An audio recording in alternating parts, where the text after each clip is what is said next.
Hai kawan-kawan, saya hari ini saya nak jual mainan. Ini dinosaur untuk budak-budak saja. Tapi abang-abang dia boleh.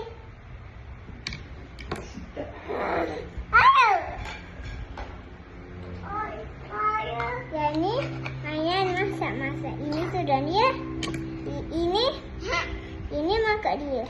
Boleh tutup je, tapi ni dia hilang. Dia boleh tutup. Tak jadi.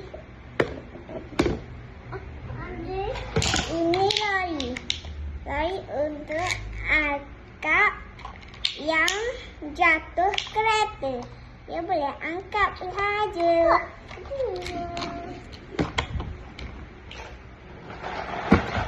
Ini tembak. Ini tembak adik saya. Dia boleh bunyi.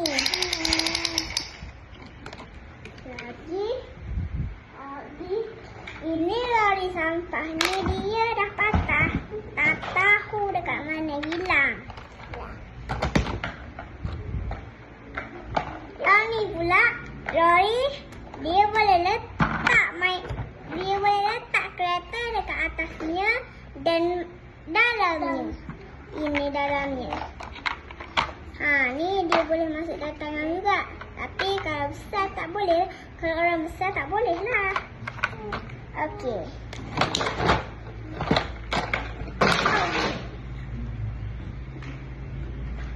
Ini pula. Yang ni tak tahu kereta apa. Macam kereta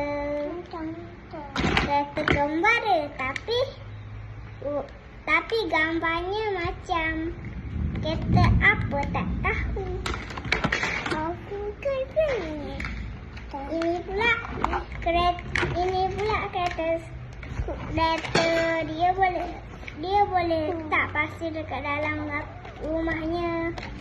Untuk lori sementak dia boleh buat pasir tubek dekat belakang dia ni. Okey.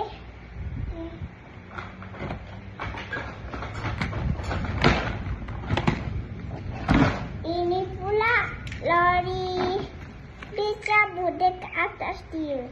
Entah lori apa, warna kuning. Tapi warna kuning.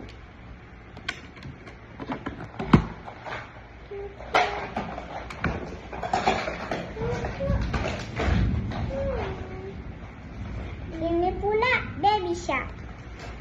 Baby shark dia boleh letak kek. Tapi ni dia dah hilang. Entah cabut.